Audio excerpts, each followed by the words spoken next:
What's up, people? It's your boy Jerry Price and your girl Lexi Hart. And this is another episode of On the Real. On the Real. I know you guys have been asking for Lexi. She's been out doing business. She's been out for a while. If you guys get with her Instagram, you guys definitely check out her stuff. She popping right now. But where you been at? Yeah, I've been in Atlanta. I've been here. I've been some of there. I've been everywhere. I was on the road with this music, but I mean, honestly, with all this going on, I just put everything on hold. I don't blame you. At one point in time, I had done archived all my shit. Fuck that. We need to talk about what the fuck going on. Definitely, right now. Period. Because things have been crazy, getting out of control. I'm not out of hand. Things have been getting out of control. But one thing I can say above all, today I was in downtown Orlando during a peaceful protest. Yes, I said peaceful protest. It was peaceful. It was peaceful. Ain't nothing popped off. I don't know what happened after I left, because I left right after, everyone started marching and everything, so I could beat traffic to get here. But I don't know what happened after. As I was leaving, there was a lot of cops going this way. So, I guess I hear about it later.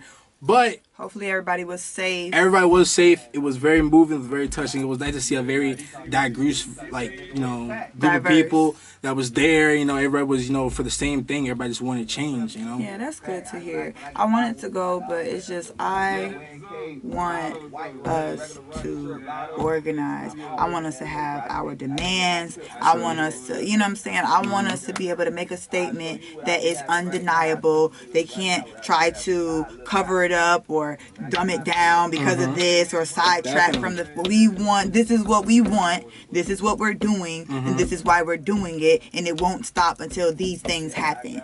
Definitely. And to pick off what you just said, I'm not gonna lie, at this protest, compared to other ones I've been to in the past, they actually had I forgot her name, and I know I'm gonna get flack for this later. No, but, we'll post it in the bottom. Was this, I don't know if she was a senator or a congressman. She was running for one of the offices in Florida. I'm sorry, I literally met her today. She was a very nice lady. Well, that's good. I'm probably gonna link it if you guys are watching on YouTube. Definitely gonna see the clip right now of it going by, because I did take some clips while I was out there in the protest. So she had a lot of things that she wanted to change and everything. A lot of people we should get out of office. And with that being said, August 18th, if you're in Florida, definitely go out, show that you want change by voting. All right. Y'all need to go out and vote and make a difference. See, this is the thing. We have to be diligent. This is one of the main reasons why I was saying we need to organize. It's coming to a time where it is turning into a full-out assault on us. And this is not just solidarity here in the United States. This is worldwide. They are forming an assault on us. And guess what? Malcolm X said, we are not outnumbered. We are not outsmarted. We are not outmanned. We are out organized every single time. And us as a people, we need to start organizing. I feel like we need to start looking into what the Black Panthers did, seeing how they organized, seeing how they communicated, because they're playing chess. They're playing chess, and it's as if we don't even know there's a game going on. So it's just okay, they make us mad over here, but in the meantime, we so mad out and protesting. It's time to vote today. Exactly. You feel me? So we just need to stay woke, and honestly, we need to not be putting all of our moves and where we gonna be and what we gonna do and all of that. We need to stop putting that out so that everybody can see. Because what are they gonna do? They're going to out organize us and beat us there. And by the time we get there, they're already dispersing our ass, or they already got the pallets of bricks. Outsmarting us. Or the agitators already there. We need to start. Especially with that. And, as far as, going out, protesting, making a difference and getting your voices heard, it's in that same vein that we're trying to organize to do that, once other people who don't have the same intentions or just want for things to be, I would say, unorganized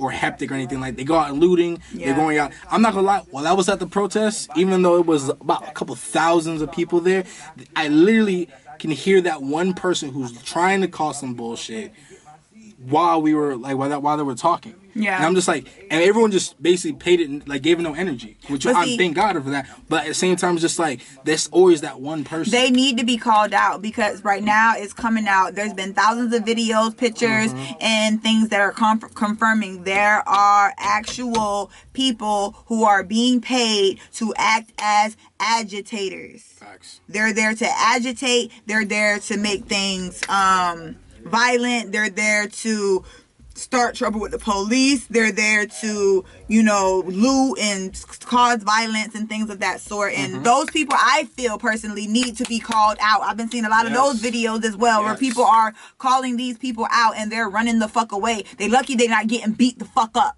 True. Especially on that. Like, especially getting called out. One of the speakers, if you guys are, watching on YouTube or anything like that, one of the speakers, as soon as he started talking, this one lady, I forgot what she said, but she was out of nowhere, just said something, and like only he heard it, because I didn't even hear she had said something. And then he had basically addressed it to everybody, saying, this lady over here was talking about this, but that's not what we're talking about. We're trying to, move this way. Justice. No peace. So y'all heard from Martin. Here comes Malcolm.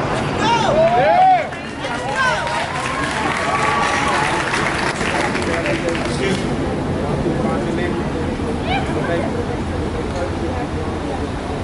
I said, here comes Malcolm. She tells me we're not anti-police, as if Malcolm X was anti-police. Malcolm X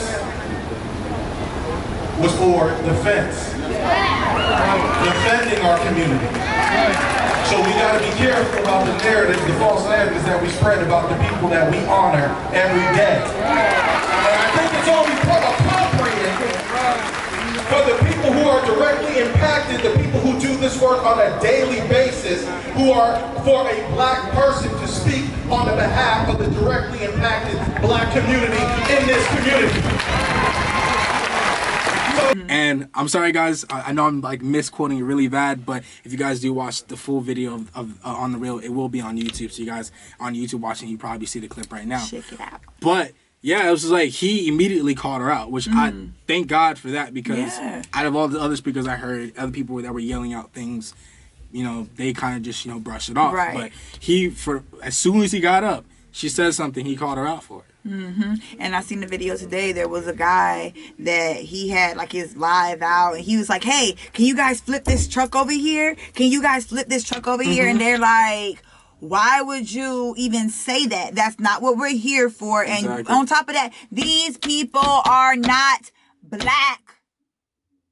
So this is my thing. This is what I feel, and people can really take it the way how they want. And I'm not trying to offend everybody, but fuck it. Because I feel like if you're not black, we appreciate your support, but we don't need you to tag shit. We don't need you to be writing Black Lives Matter on shit. We don't need you to be extra uppity with that's not what we're trying to do at this point. There's a time, if the time comes for what we need to do and we need a bus move, then we will call you. We will call you then. But in this point in time, when we know that in every which way black people are getting blamed for every single thing regardless, then we don't need you if you're not black. We don't need you to be tagging shit and making it seem as if it is, period. Because you're not going to get blamed. If you're white, yellow, whoever you are, if you are not black, just know if you start tagging shit and doing shit, even if you're trying to help, we're going to get blamed for it. So let's just reel that in a little bit. Now, off what you just said, I agree except for one thing. What's that? Now, as far as not being black and posting Black Lives Matter. No, that's not what I'm saying. I'm not saying posting it. I'm not saying posting it, but like, if you're, I know what you're trying to get at, but I know from I'm not trying to exclude anybody, but I'm just saying that the narrative right now in the news is what's being corrupted. The message is being corrupted and it's being overshown on the media. All they're showing is just the violence and black people doing this and black people doing that, and we're the ones being violent. And guess what? The message is getting lost. It's to the point where they're showing more of the protests and the violence than on why we're actually protesting in the first place. You know what's crazy? When the media does show people looting or does show vandalism, it's funny because if you look closely, even though they show it for a couple seconds, it is people of other ethnicities actually doing it. Which is, I'm not saying, oh, there weren't any black people not looting. I'm just saying, like, if you really look at it, it was like J.R. Smith earlier today got his car window broken. Truck window broken by some random kid. It was a white kid, and it's just like, why are you going around vandalizing people's stuff for? Like it didn't make no sense. They're going to make it seem as if it's black people. Period. So that's what I'm saying. I'm not trying to exclude anybody from the movement. We appreciate every single person, no matter what your ethnicity is. Whether you're a person of color or you're white, we appreciate it. But just know the narrative is being corrupted, and we have to understand this. A lot of times with a lot of people who are not understanding, all they're seeing on TV and on the news is the violence, and all they're showing is black people doing it. So what it seems like to them, they're just like, oh, well, we understand this, but you don't need to be doing this. And now they're more mad about the protesting, and they're not showing the anger. If they even had any anger about George Floyd, that doesn't even matter anymore because it's being overshadowed. But that is the narrative. That's why I'm saying, just know, if you call yourself helping out the movement and you call yourself tagging and vandalizing for the movement, you are contradicting the movement. Now, if you're doing it and you know that you're doing it, then you're just an agitator and you need your ass whooped. Facts. Like what J.R. Smith did to that kid earlier today. I'm talking about J.R. Smith beat that kid's ass. I was like, that ass whooping was unholy, I swear. It's biblical. But I feel bad for him at the same time because he's probably going to get a lawsuit by that kid eventually. But, I mean, to each his own. I mean, it is what it is. We will be posting. I just found these posts, and shout out to these lawyers. I'm going to put all their information. Right now, this is live, but it's going to go on our YouTube channel. Definitely check that out. And, yeah, we're going to put all the links and everything. But there are maybe 2 or 3 lawyers out here in the city of Orlando who is willing to represent anybody who goes to jail because of protesting. They're willing to represent people pro bono. So we're definitely going to give out that information. All right, so now to address the elephant in the room. Now, especially since it's like, 10 o'clock now? Supposed to be basically at home because, curfew and everything like that. Now, what are your thoughts on that, of us having to be under curfew for something like this? Now, I understand, I guess it's more like a preventative for the looting, but as you've seen by the news, people were looting earlier in the day. So it's like, what was the point of this? All I know is there is a narrative, and I'm not going to get too much into conspiracy theories because we could go on for days because I know every single one of them. However, I will just say this. There's a lot of information coming out right now. I don't know if you know about Anonymous. I do know him. And do you know the information that he put out? Yes. Okay, so most recently, all this information is coming out. You have where it's the first time in history. This is what they've always done. They've always shifted the narrative. They've always had agitators. They always put agitators and infiltrators among us to always throw off our movement so that our movements are never taken seriously. So that we always perpetuate the stereotype of being angry thugs, according to what our president called us. Reckless and all of that. So that's always been the narrative. Only difference now is we are in an age of social media where everything is getting recorded. And now that's why it's just like, you can fact check everything. I can definitely say that I've been going through a lot emotionally. I mean, I'm sure you have too. We are African American in this country, and right now there is a war being waged on us just for the color of our skin. And it's been going on, but now it's getting to the point where it is being publicized to the point where we motherfucking tired. Not to mention, everybody been up in the house quarantining. Not to mention, 30, 40 million Americans are now unemployed. So my thing is this. Do I agree with the looting? No, I do not. I do not agree with the looting. I do not feel like we need to destroy this and that to make a point, and especially not our own black businesses. True. But that's how you kind of know that it's not us. Yeah. You know what I'm saying? And at the same time, like you said, people are unemployed. I mean, then again, some people that are looting, you can guarantee you can make the direct correlation. There we go. Big words. For the people who are unemployed who are actually looting. Because if you look at what things people are stealing, now as far as the jewelry store or any other places like that, or the iPhone store, and those are separate things, because if you actually look closer, the people who are robbing those aren't of people of color. But people who are robbing Target, people who are robbing Walmart, people who are robbing Walgreens and taking essential things that they need, such as food, medical supplies, and different things, you can kind of see there's a direct correlation to why people are even looting. But see, damn, lost my train of thought.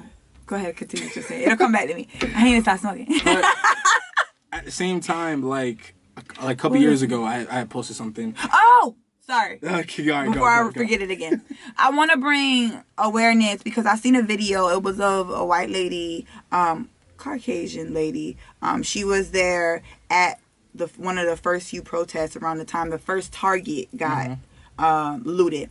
And she said that basically they were having a peaceful protest, and then the police came and they started being very violent to try to disperse them. They started shooting people with rubber bullets and paintball guns and all of this, and macing people, smoke bombs. And then they all went to the local Target to buy supplies. They were denied to buy anything. Target, let's let that be known. Target refused to sell supplies to the protesters. So what did they do? They took it. Was it right? Not necessarily. Do I get it? Yeah, I do. Yeah. Absolutely. I understand, because my thing is, and then on top of that, my mom showed me a video where you see Target employees picking during the midst of a protest. They brought TVs and set them outside. That's equivalent of putting the bricks there and then having one agitator throw a brick, and then magically a whole pile of bricks is there. I'm pretty sure that came up, that decision came from higher up, because as a person who's worked in retail, absolutely, it's all insurance purposes. Like in retail, there's a claims department just in case something gets damaged and or stolen. They credit that back so they can get the money back for it.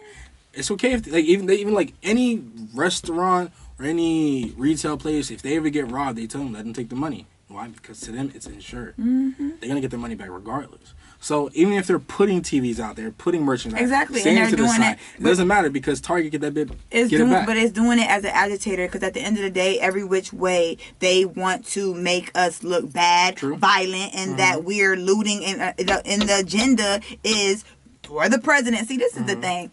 I'm not going to get too much into our pedophile for a president, but if you don't know about the information, go ahead and search Anonymous for yourself and see the documentations, the affidavits, and the actual statements where he's a pedophile. That just is what it is. But I'm not going to get into that too much, but what we don't know what's going on behind closed doors is that he's in the middle of being indicted. But he has already put a law into place last year when they were trying to kick his ass out of office. He put a law to where he can't be prosecuted while he's the president. So it is within his best interest to remain president, because he most definitely will not be prosecuting himself. Therefore, if the narrative keeps on going, which of course every major every major news outlet is perpetuating that same narrative, that the states and the governors are losing control. In order for martial law to be declared, it has to be a state of the control is lost by the local government, and then the federal government the military has to step in. And once there's martial law, all constitutional rights are suspended. All civil rights are suspended. And we out here already getting our ass whooped while we supposedly got civil rights now. Justice! No peace! No justice! No peace! No justice! No peace! No justice! No peace! No justice! No peace! No justice! No peace! No justice! No peace! See, this is what it comes down to. I don't know if all of my viewers, our viewers, have watched the Malcolm X documentary, Who Killed Malcolm X? It's on Netflix. If you have not watched it, please do. And I say this because me personally, I've always been the type of person where I pride myself on, I am a read a book ass motherfucker. I'm a read a book, I'm a research, and I'm a documentary watching ass motherfucker. And I've been that way since I was a kid. And when I finally watched this documentary about Malcolm X, I was ashamed of myself as a black person to not have known more about this man. Or what, better yet, the narrative about him has always been controlled, but I'm ashamed that I did not know the real deal about him. You know what I'm saying? And as much that he did for the betterment and the betterment for our people. So I would recommend any and everybody who has not seen that documentary. It's called Who Killed Malcolm X. It is available on Netflix. Please take time and watch it. I feel like we need to be studying these people. Definitely. We need to be studying Also, these movements. You guys should definitely check out the Black Klansman movie. It does give you guys a lot of insight of the behind the scenes of what the cops were doing during that period of time. What is it? Black Klansman. Black Klansman. Is it on Netflix? It should be. Okay. By now, yeah. If it's not, I mean, I'm pretty sure you can find somewhere to watch it. I mean, I'm pretty sure all y'all got some type of movie things that you can watch for free. Right. But back to what we were like talking about earlier about everybody was saying something here. yeah, a lot of people were saying hi and everything on there too. But earlier back when we were talking about this being like a worldwide issue, it's crazy because you have people across the world who are like protesting. And it's crazy because like European countries who are predominantly white, they're saying this is even wrong. Yeah. Which kind of like shocked me because it really touched my heart, you guys. Like I'm gonna say this. I'm not a crier. I don't cry unless people die. So like I've been going through a lot emotionally, and I'm a meditator. I meditate a lot, and I like to maintain my zen. I'm a type of person where I normally avoid any type of bad. I don't watch the news. I don't like to watch negativity on my timeline. I will unfollow people, keep scrolling. I avoided watching this George Floyd video for days. For days, I avoided it because I just felt like I did not want to see it. Now, this is before the whole movement really started. But when I finally seen it, I cannot describe the anger, the hurt, like the anxiety. Like that's something that we really need to talk about, because white people or people of ethnicities, they always try to, oh, it wasn't you, or that was a long time ago, or that, you know what I'm saying? And they don't really understand the gravity of the situation. Not so much the gravity, but the marks, the scars and the trauma, trauma that's left behind. Like, with everything going on, it is literally very dangerous to be a black person right now, because as of right now, there are white people shooting and attacking black people right now, and it's being justified and even glorified and actually encouraged by our president, who is trying to entice a race war right now. Yeah, which is crazy because if you look at the response, like even my military friends, like although I haven't talked to him yet, I have talked to other ones in the past about situations like this. And it's funny because I told my friend a while ago, he's just like, I told him that we're probably on the brink of a civil war in like probably next 3 or 4 years. This was back in like 2017.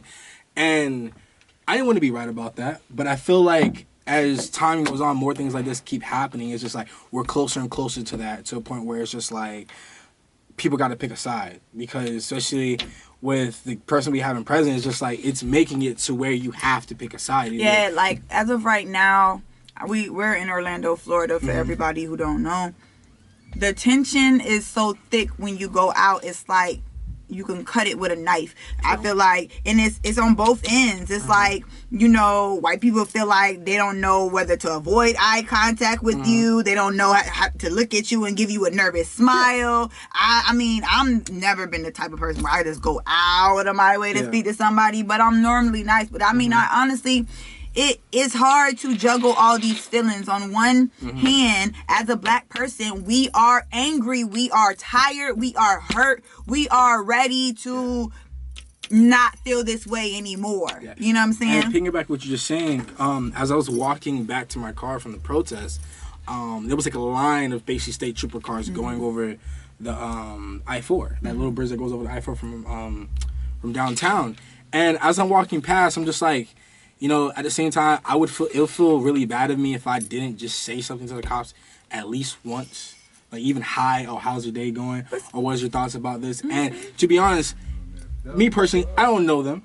I don't know what the things they've done in this community that could be good or bad, but they know. Yeah. Each other them know. So it's just like, as me as a person, if I can show them respect, at least if something happens, they'll know that, okay, not all of us are like this. Not all of us are the reasons why they have to pull guns on somebody. And I know there's some bad cops out there who literally just do it just for the hell of it. And it's crazy because, you know, they got that power. Which is crazy because if you look at our military in a sense, when they're in a foreign country, it's just like, for them it's shoot first, ask questions later. Until they're trying to basically dominate an area where they're trying to basically get on the sides of the civilians there. Yeah. But for our cops, it's seeming like we have a mentality where now we're shooting and we don't care about the community, even though those are the people who you're supposed to be closest with, supposed to know your streets, and supposed to be a part of the community as heroes for people to look up to. Instead of me walking past a cop and feeling like, wow, like, you know, something could pop off real quick. Absolutely. And see, this is the thing.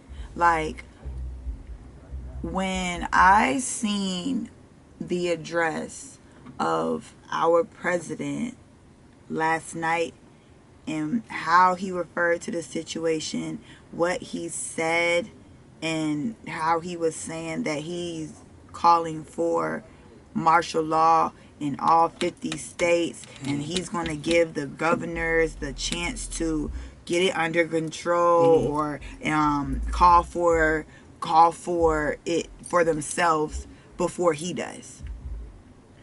So I can't express the amount of anxiety, like, and that is fucking horrible. The fact that I felt anxiety, like real deal fear at just even the thought of this man becoming that is fucking horrifying as a black person. And I don't think people understand that fear, and I don't think that you will understand that fear unless you're a black person.